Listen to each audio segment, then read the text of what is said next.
Le show de moto vous est présenté par la Capitale Assurance Générale, Honda et Yamaha.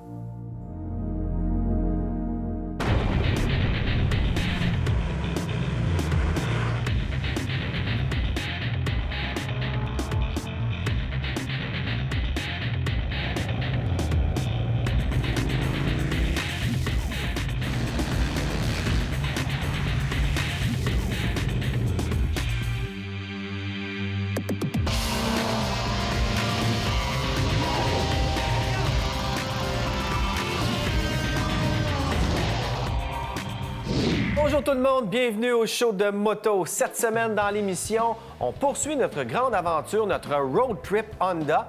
On va aussi vous parler avec Don Pronovo dans la chronique MX Pro des obstacles rencontrés. Pas dans la vie, là, les obstacles dans les sentiers. Mais tout d'abord, on commence une randonnée double usage dans l'une des plus grandes municipalités du Québec, soit la ville de Latuc.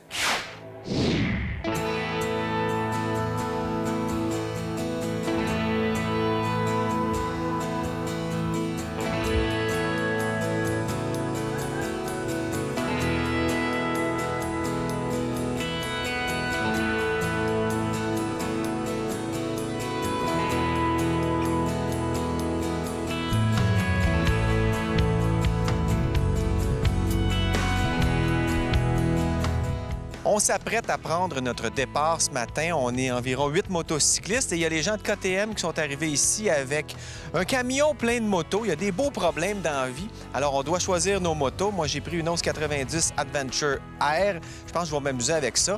Hier soir, on s'est rejoint ici au lac Édouard.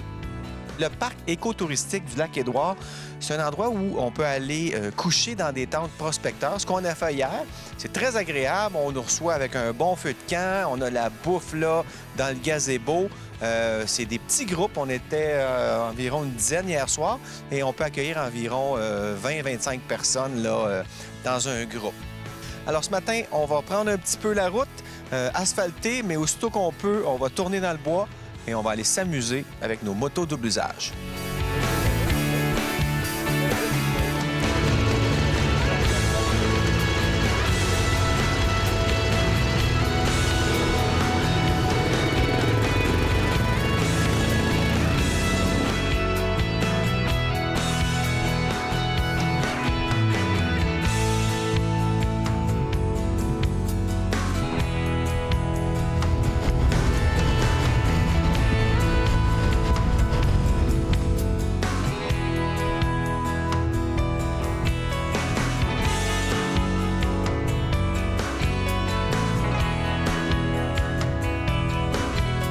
Aujourd'hui, pour rouler avec nous, on a Marc Fontaine, qui est l'organisateur du Orange Crush et qui travaille pour KTM aussi.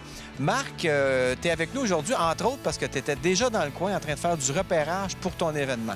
Oui, on prépare notre nouveau parcours pour cette année avec les différentes épreuves qu'on va avoir tout au long du week-end de l'Orange Crush. Donc, c'est jamais le même tracé à chaque année, là? Non, on change. C'est sûr qu'il y a des chemins qui vont On n'a pas le choix. Exact, il faut se rendre du point A au point B, mais on essaie de changer le parcours au complet à chaque année. Donc, pour les participants, ça fait vraiment une randonnée hors du commun parce que c'est rare que tu pars 2 jours faire autant de kilométrage dans les sentiers et tout ça en sécurité. C'est d'avoir un tout inclus sécuritairement. C'est l'endroit où la conclusion d'une belle année, d'une belle saison de hors-route pour aller expérimenter et se dépasser à tous les niveaux, mais dans un cadre sécuritaire, encadré où tout est inclus, le support paramédic et tout. Et il y a de plus en plus de filles, là, je constate à chaque année, il y a de plus en plus de filles qui font de la moto double usage, mais qui s'inscrivent aussi à ça, soit pour la panoramique ou parfois pour la plus difficile. Oui, c'est un beau défi, puis c'est en équipe, il faut comprendre, c'est en équipe de 3. Donc, c'est pas la vitesse, c'est vraiment... une course. Exactement, c'est pas une course, donc c'est la sécurité qui prévaut, c'est la camaraderie, puis c'est ce qu'on veut un peu... prôner pour tous les motocyclistes. C'est un super événement, l'Orange Crush. Merci, puis je pense qu'on va être là. Oui, merci.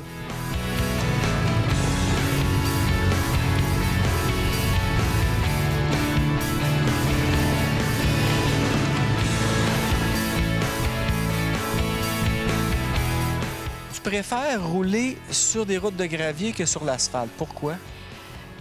Pour le challenge, pour le décor, le paysage où ça t'amène et se dépasser soi-même plus que sur la route. Là. Oui, parce que vous, là, vous êtes rendu, vous faites pas mal d'affaires. Toi, tu viens de faire tu t'en vas faire le rallye Marzuka. Toi, tu vas peut-être y aller comme participante ou juste pour ça. Vous êtes allé au Maroc faire de la moto aussi. C'est vraiment un beau trip de couple aussi de faire de la moto. Les gens ne savent pas, mais quand on a une passion comme ça peut être fun. Alors, je pense que ça aide aussi à garder ton couple ensemble parce que avoir la même passion à ce niveau-là, puis de pouvoir le partager ensemble, c'est encore plus merveilleux. Là. Est-ce que ça vous coûte cher, ce hobby-là? Bien, je pense que c'est un hobby qui coûte cher. Je pense pas que...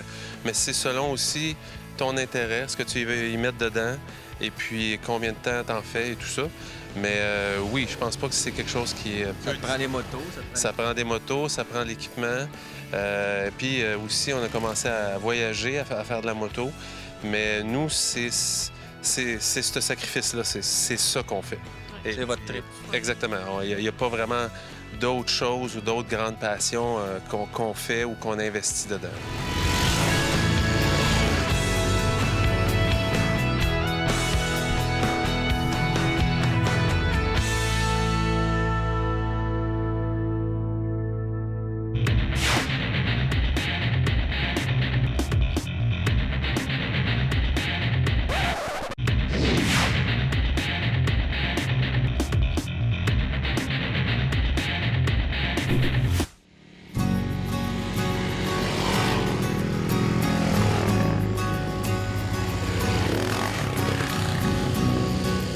Dans le groupe aujourd'hui, on a des gens de tous les niveaux. On a un instructeur certifié à Munich là, par une école de pilotage de moto.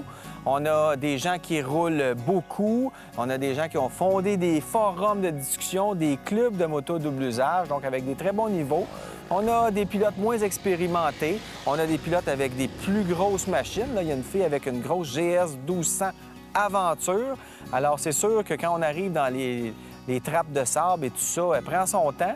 Mais c'est tous des gens qui savent qu'en moto double usage, il faut y aller à son rythme, selon notre habileté, notre expérience et la moto qu'on roule.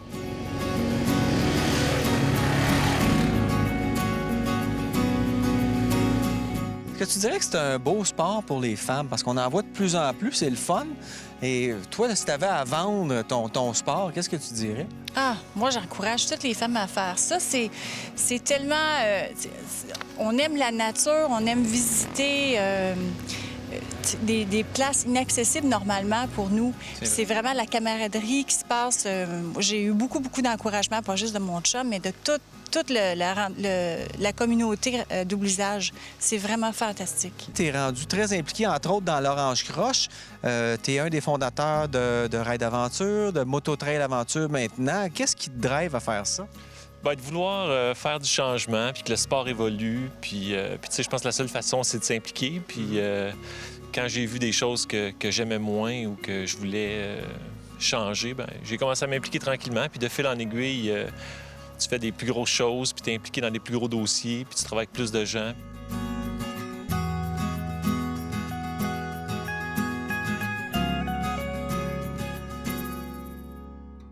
Les motos sont toujours bien accueillies dans le coin. On sent pas qu'on dérange. On voit même des quads qui se promènent un peu partout. Ça, c'est toléré dans la ville? Oui, en fait, ça fait partie de nos créneaux de diversification économique. Donc, les activités motorisées, c'est un créneau important pour nous. Donc, ça se reflète dans la façon que les gens sont accueillis, dans le potentiel qu'il y a pour pouvoir pratiquer ces activités-là. Fait que les gens sont bienvenus. Est-ce que tu dirais qu'il y en a pour tous les goûts dans le coin en frais de type de route, là, peu importe son expérience en moto double usage? Oui, effectivement. Il y en a vraiment pour tous les calibres, que ce soit du chemin forestier, des grandes routes forestières, il y a des sentiers, il y en a vraiment pour tous les goûts, tous les gens. Donc, dépendamment de ce qu'on recherche, c'est possible de rencontrer tout ça puis de s'évader pendant un bon bout de temps.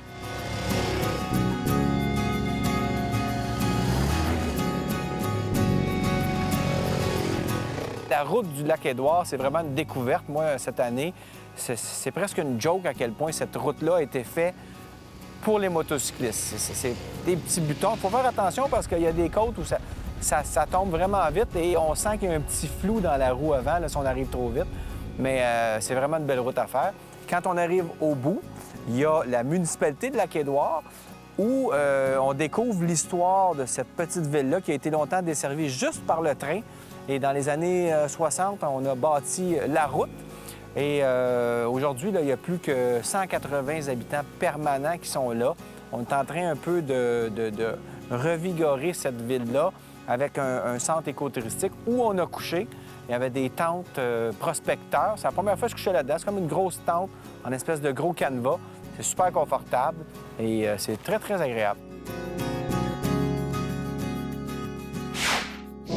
C'est la chronique produit aujourd'hui. Si vous suivez l'émission, vous avez certainement vu que dans plusieurs tournages, je porte souvent un petit col dans le cou. C'est la compagnie Oxford qui fabrique ça. Ça s'appelle le Comfy. Ça coûte à peu près 15 $. C'est disponible à peu près dans tous les détaillants de moto. Et j'adore ces cols-là parce que, premièrement, ils sont très, très polyvalents. On peut s'en servir comme cache-cou. On peut le mettre sur les oreilles quand on enlève son casque et qu'il fait froid. On peut même en faire pratiquement une tuque. Donc, c'est toujours à se traîner dans une poche de manteau. Vous arrêtez, il fait un peu frais. Vous avez ça à portée de la main. C'est très, très pratique. Ensuite, je sais que vous voulez avoir l'air cool quand vous roulez sur votre moto, mais vous savez qu'une paire de jeans, quand on tombe sur l'asphalte, ça dure à peu près un quart de seconde et vous êtes sur la peau. Heureusement, il y a beaucoup de compagnies qui offrent maintenant des pantalons de moto. Ça a un look jeans, mais c'est doublé avec, par exemple, dans celle-ci, un produit anti-abrasif comme du Kevlar, un genre de tissu de Kevlar. Ça, c'est le modèle D1 EVO de Dainese. Ce modèle-là a une protection sur le fessier et comme beaucoup d'autres compagnies qui en fabriquent, on a mis des protections à l'intérieur en Kevlar sur les genoux. Et dans la région du genou, on a même fait des petites pochettes où on peut insérer une protection CE approuvée, donc une espèce de pad en caoutchouc résistant.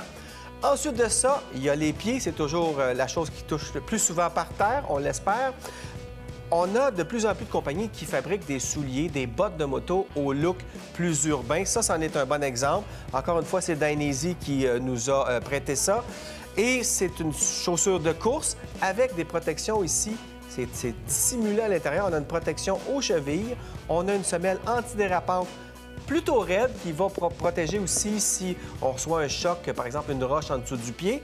Et ce qui est très, très le fun, c'est, regardez ici, on a inséré une bande réfléchissante à l'intérieur du soulier, ce qui fait que le soir, quand on se promène, ça va réfléchir les lumières des phares des voitures, donc vous serez plus visible, ce qui est très important le soir. Donc, c'est des petits ajouts qui n'enlèveront rien à votre look. Vous allez quand même avoir l'air cool sur votre moto, mais vous serez certainement mieux équipé en cas de pépin. Participez au tout nouveau concours. Profitez de la vie avec la Capitale, qui vous offre la chance de gagner l'un des 5 prix d'une valeur totale de 150 000 $. Participez dès maintenant en visitant le rds.ca/show de moto.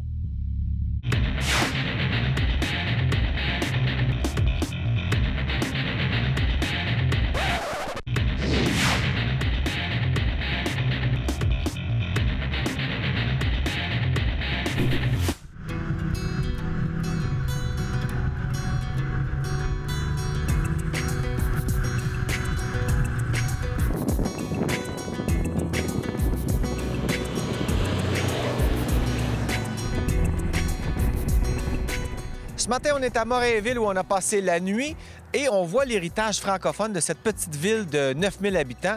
Il y a l'église Saint-Jean-Baptiste. C'est-tu assez québécois à votre goût? Donc, on est venu faire une petite prière avant de prendre la route. Ce matin, on s'en va à Le Gall pour rencontrer un gars qui va nous parler des murales de la ville qui illustrent l'histoire francophone de ce coin de pays. Et cet après-midi, on s'en va à Barrhead pour voir la finale de l'association locale de rodéo. Ça va être mon premier. J'ai hâte de voir ça.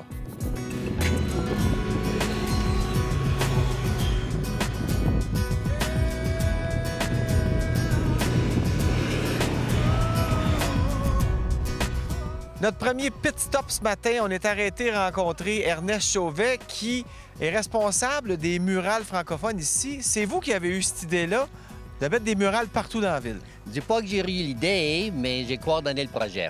Qu'est-ce qu'on peut voir? Là, on en a une ici, c'est typiquement québécois, je dirais. On a les religieux, c'est ce qu'on voyait à l'époque dans les églises et autour, dans les écoles catholiques, on voyait ça.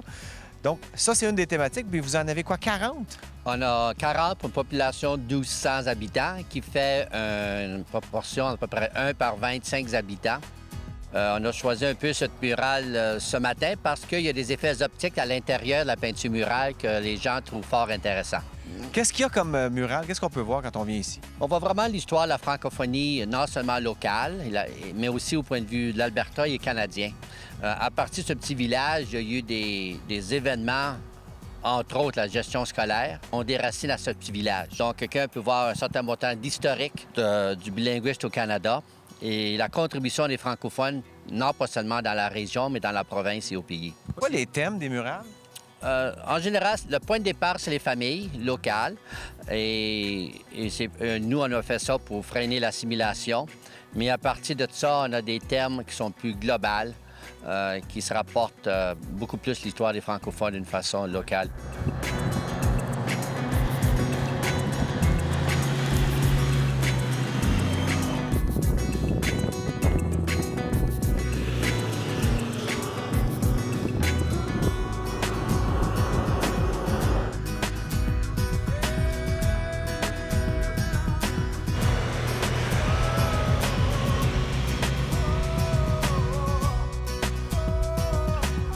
On est finalement rendu à Barrhead. On est vraiment dans le cowboy country ici de l'Alberta. Et on s'est dit qu'on ne pouvait pas aller voir un rodéo sans tout au moins se renseigner sur l'habillement que ça prend pour assister à un rodéo. Alors, on est venu au Back 40 Tack Shop, puis on va en apprendre un peu plus là-dessus. Hi-ha!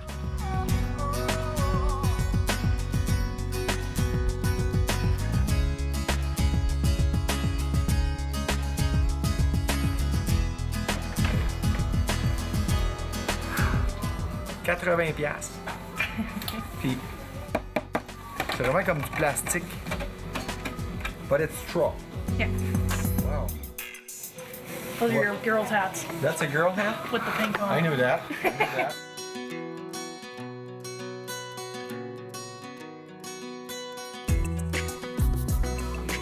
Fait que ça, c'est bon, il va pour ça. You like that one? I do, yeah. All right.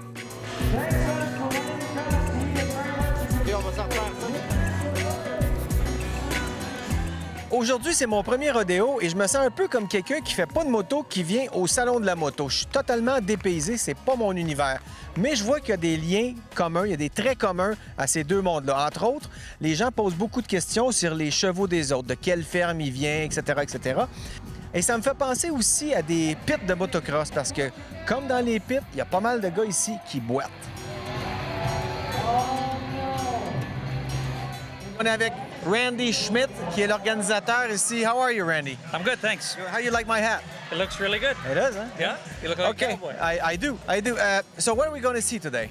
Well, we're having here in Barrhead is our Wild Rose Rodeo Association finals, and today we're on performance number 3 of 5, and we have the top 10 contestants from all of the summer rodeos end up here trying to make it to the finals. For us, rodeo is a rodeo. We don't really know what we're talking about. What can we see? Well, like right now, we're going to get ready to watch some steer wrestling going on, where the cowboy actually dismounts the horse, and he's going to bulldog this steer right there in the middle of the ground. Wow. You bet. Pretty good cowboys here. And then they do the bull riding? Yeah, we'll do the bull riding at the very end of the rodeo. And there's the horse riding also? Oh, yeah, we got saddle bronc riding, there's team roping, calf roping, bareback riding, so lots of events for our fans to watch. And it's for the family because there's kids? We always have Kids Day on Saturday afternoon. We have a few extra events for the kids. They all get a free cowboy hat when they come in. You think this is harder than motocross? I think it's very comparable, actually. You got to be in shape and you got to be a little bit athletic to play this game. How many years has been this going on? It has been in Barrhead now for 29 years. Were you a rider once? I competed in the finals a few years back, yeah. And you're still standing? I'm still standing, yeah. I guess the guys get a lot of injuries because it looks dangerous. Oh, yeah, it's no different, like you say, than motocross or hockey or football. I mean, there's always a massage therapist on staff, for especially in the rough stock events. A lot of times they'll need a little bit of help to get them bones all straightened out. So in the team, we're all like rodeo virgins, so we're going to look at this event. It looks very interesting. Yep. And congratulations, and thanks for having us. Oh, you bet. Thanks for coming, guys.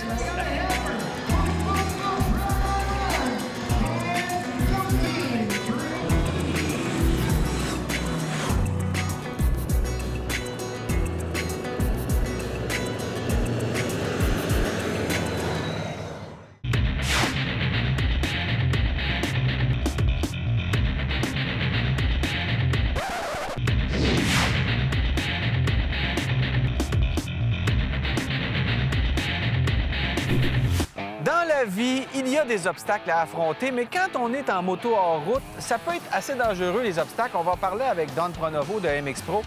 Comment aborder les obstacles? Oui.